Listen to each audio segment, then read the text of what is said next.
thanks for joining me. I'm Scott, and this is a Martin D-28 Authentic Aged Custom Shop. Beautiful! Adirondack spruce, herringbone, zigzag, center seam, Indian rosewood, aged lacquer, oh my god, Guatemalan rosewood headstock veneer, bone nut and saddle, and it's all messed up. Let's fix it. You know, these guitars are selling for $9,500 on Sweetwater, and someone went in here.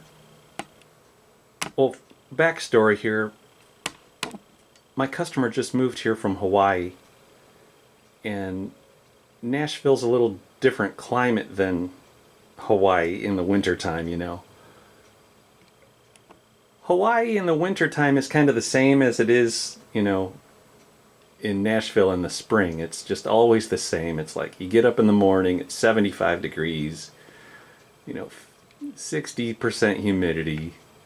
But here in Nashville in the wintertime, we all have our heaters on and stuff, and the wood shrinks down a little bit and the action gets too low. Well, but someone has already gone in and done here, and it made the saddle too short. Not only lengthwise, but height-wise, it's too low and it's too short now, and it looks really bad. So, should we make a new saddle so he has two, one for low and one for high action? He needs higher action. So you'll notice here from last week, you might see a couple that were here last week, but for the most part, all those ones that were here last week are out the door, and I got a whole new batch of guitars in. And I've had to close my receiving department because I'm out of space, and I've got too many guitars that have been here for 3 or 4 months that I haven't even been able to get started with. And this is one of them. This is the Gretsch Country Gentleman that's been hanging back there. It needed new binding put on, and I was able to get that done this week by the result of closing the shop. I need to get it all looking like that right there. So even though the binding is on, it's not finished. It goes on and it's super white color like that there. See how white that is? You need to get it to where it looks more aged like that there. So that's one of the projects that's gotten started finally. Here's a couple more over here. There's these three. These are all really old vintage guitars. They're in the process of getting neck resets. And this one's in the process of getting the fretboard material sanded down and refretted because the action was too high on it. And this one, this is that Guild J30. This one's just about ready. I need to finish off my fret dressing, lower the saddle. It's got a new saddle now. The neck has been reset. This was the one, if you go back a couple weeks to the Guild neck reset, and maybe it was a month ago, this one had a crack here, and it had when the neck came off, the body cracked a little bit right here. That's been refinished. All this has been refinished. Actually, all the lacquer cracked really, really horribly on this here. And then FedEx, never ship with FedEx, guys. FedEx just threw it in a box with no bubble wrap, no styrofoam, nothing, and they smashed it and left that awful crack there. So I did a little bit of repair on it, but I think maybe might need to do a little more. My customer, I'm going to direct him to this video so he can see. I might be able to strip that off there and do a little more refinishing for him if he thinks that's necessary, but I'm going to have this guitar ready pretty soon and be able to open my doors again, hopefully. So I wanted to take a second and talk to my regular subscribers and customers about why I had to decide to close my doors for receiving more guitars right now. And it's good for me, but look, this YouTube thing's taken off. I'm getting, you know, emails and calls every day from people with the Gretsch Country Gentlemans. They want their binding re-glued, Guild neck resets, everything like that, finish repairs. Everybody wants me to refinish their guitars. I don't even do refinishing, but listen, if you tuned in to see about the Martin guitar, just fast forward 2 or 3 minutes. But The YouTube videos I started about 7 years ago for do-it-yourselfers like me. I mean, I just found out that I had some skills that came natural to me, and I wanted to share it with other guys that like to do, guitar repairs themselves. I started out just learning from Dan Earlywine's books, and I had no experience with working in a guitar shop, no training from any, going to a guitar making school or anything like that. I was just working on my own guitars, trying to make them play good, refinishing some things, fixing dings and stuff like that. And I started buying as a hobby. I was working a regular old job and in an office, 9 to 5. And as a hobby, besides playing in a band, I started buying guitars that had finish damage on Facebook Marketplace. And I would refinish them, just fix the dings and such, film YouTube videos, and resell the guitars on Reverb and ship them off and make a couple $100, as a hobby income. One of them got smashed by UPS, probably because I packaged it wrong, and it got returned to me to be fixed, and I had to take it around to local shops here in Nashville and get a claim so that I can make a claim for the insurance, get payout for that. And I found out at that time that the refinishing skills and restoration skills that I had naturally, they're pretty rare. So I decided to start shop and open a business with no customers, no real training or experience in this trade. I had 0 customers. So I just I put myself on Google Maps. I registered my business with the local and state and federal. And it took like 6 months before I got that first customer. And slowly but surely, it turned into a monster. And here we are. So I've still got YouTube as my hobby. I used to play in a band called Funhouse Mirrors, and I decided to put that on the back burner as soon as I started up shop here and got my first customer. I said, guys, I'm not going to play in the band anymore. I'm just going to work on guitars and do YouTube videos for other guys like me that are learning about guitar refinishing and stuff like that. And I'm enjoying it.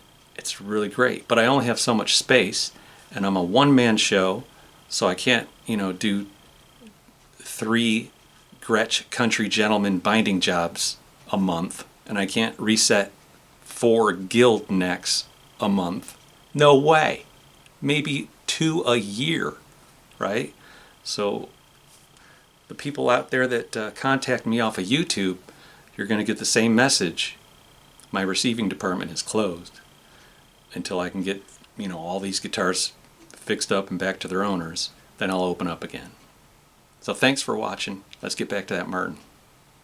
So I've done the measurements. We've got 13 through 53 phosphor bronze coated strings. We've got 3/64 action on the bass string at the 12th fret and 2/64 here at the 12th fret treble string. The relief is in the neck is non-existent. It's super straight. It's 0.0025 up here at the 10th fret. It needs more relief. The good thing about this authentic guitar that is done just like a 1930s D-28, scallop bracing, all that kind of stuff, but it has a truss rod, adjustable truss rod, and that is great for making these adjustments today. Okay, I've gone in and loosened the strings. On a $9,000 guitar, you do not want to adjust the truss rod with tension on the neck from the strings. You could cause all kinds of problems, but you'll see people doing it on YouTube. Well, I don't know if you'll see it on people working on $9,000 guitars on YouTube that much that do what I just explained, because I wouldn't bring my $9,000 guitar to a guy that adjusts the truss rod without loosening the strings. Okay, I just loosened it a lot, and that is a 5mm hex wrench. It's a very nice wrench. The Stu Mac gripper wrench, that's what that is.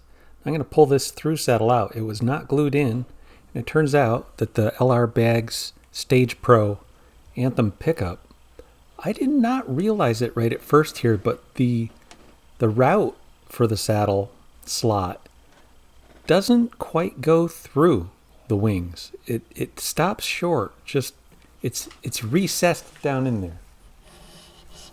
Just an eyelash.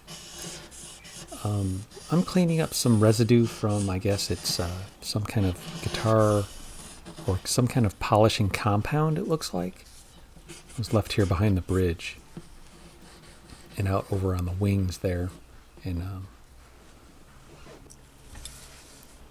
now we'll start roughing in a new saddle out of a bone blank. I'm going to use bleached bone, and I'm going to treat it when I'm finished with a little oil and a stain called straw. It'll give it a nice aged look. First I'll cut it the rough shape here on the bandsaw. I've recently added a second bandsaw to the shop, and I've set this old Porter cable one down underneath my big shop air filter that hangs down from the ceiling. It's a big old jet air filter. And I also have a vacuum going right now that collects the bone dust. And it's a pretty nice setup. Over on the other side of the garage, I have the drill press with the disc sander, the bench grinder with the belt sander attachment, and the new Grizzly bandsaw, all hooked up to a shop vac dust collector. Move over to the belt sander right now. And the belt sander is on a foot switch. There's the vacuum hose sucking up the dust right down below the wheel there. And the foot switch is just a momentary switch. Usually pump it on and let it idle to a stop. But the point I was trying to get across about YouTube is that my intentions when I first started doing this, before I opened up my business, was to make YouTube videos for my peers who wanted to do the same things that I was doing. You know, watch me do it. Maybe it'll inspire you to finish your project. It wasn't to promote myself in any way, because it was before I even started the shop. And now, if people want to get information on doing projects themselves, the best resource I would say is the Luth group. You can join the Luth group for like $12 a month, and there's a resource for almost any type of guitar luthier work that you could imagine. But I started doing YouTube videos as a hobby before the Luth group was, before they formed the Luth group. And the big kahuna there at the Luth group is Ian Davlin. It was originally called Ian Hates Guitars for the first full year. And then he voted, and everybody decided the Luth group was a good name for the group. So they changed the name. Anyways, the goal here is to get to 100 thousandths of an inch with the new saddle.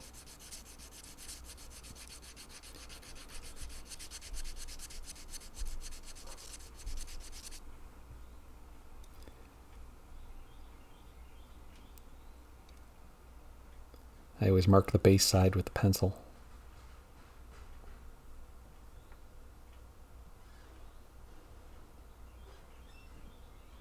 And I didn't quite realize that it was recessed. The slot is recessed down in until it clicked in. That one last time I was trying to push it down and it went click. I was like, I'll be.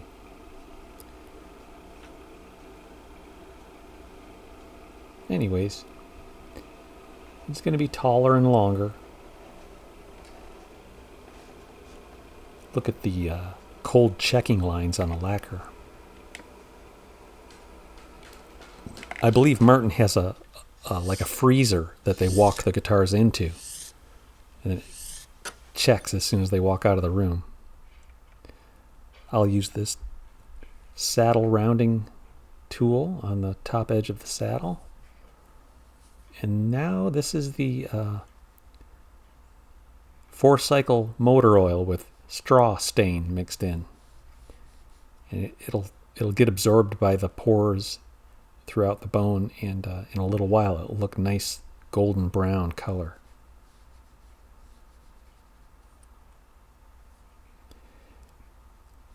I started realizing after all that is the main difference between bleached bone and unbleached bone, is that the unbleached is real waxy, oily, and a darker color.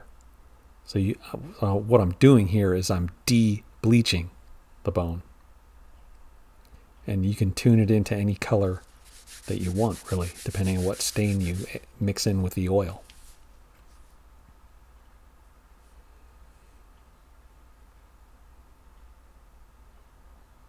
Next, I'll get some of the dents out of the frets. I first went over the frets with a 3-corner file. Now I'll put down the Music Nomad fret shield and get those on Sweetwater. And I'll hit it with a 120 grit sandpaper just over the first 7 frets. And I'll grab some 220, go down to about the 9th or 10th fret,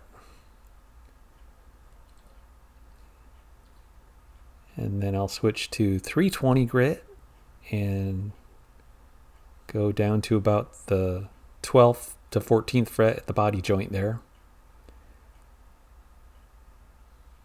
After 320, I switch to the maroon Scotch-Brite pad. I go over all the frets with this.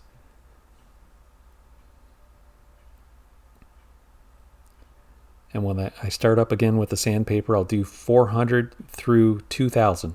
I'll do the full length of the fretboard with a grate pad in between the 1000 and the 1200.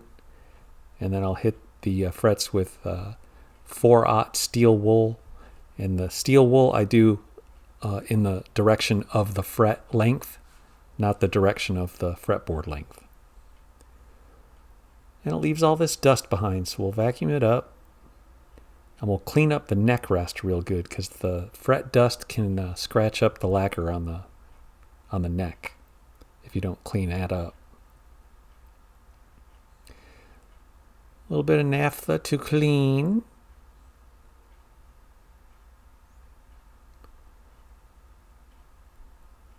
And a little bit of lemon oil, that cool, refreshing drink.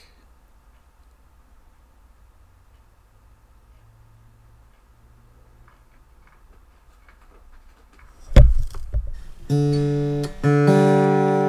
right, here we go. Got that new saddle in. And to my surprise, they actually when they routed down for the undersaddle piezo pickup, they stopped short here. The saddle is actually sitting down. I had to shorten it slightly. Although it looks like a through saddle, it's not really a through saddle. It's sitting inside of a slot that's been routed. It's just down. It looks flush, but it's down in there. And I didn't realize it at first, but luckily I started off with a slightly longer through saddle than I needed. And I was able to just shorten the end so that it sits down in that slot.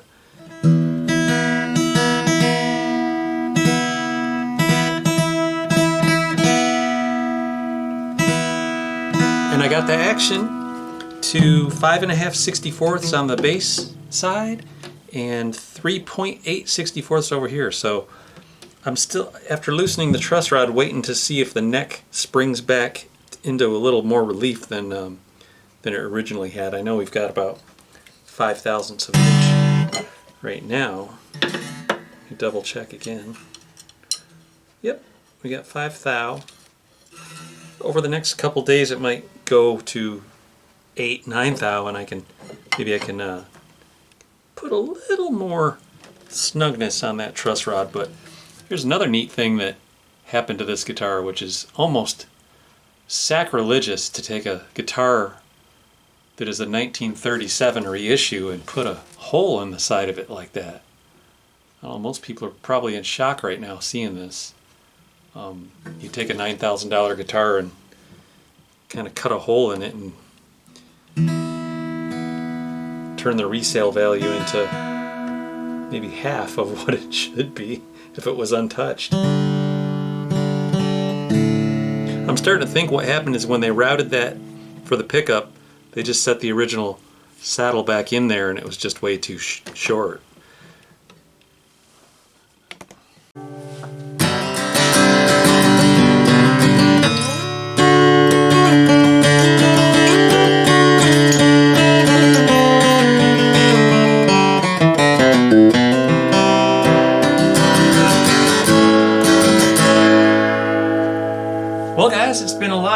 fun today doing that. Hope you guys had a good one. We'll catch you next week. See you around.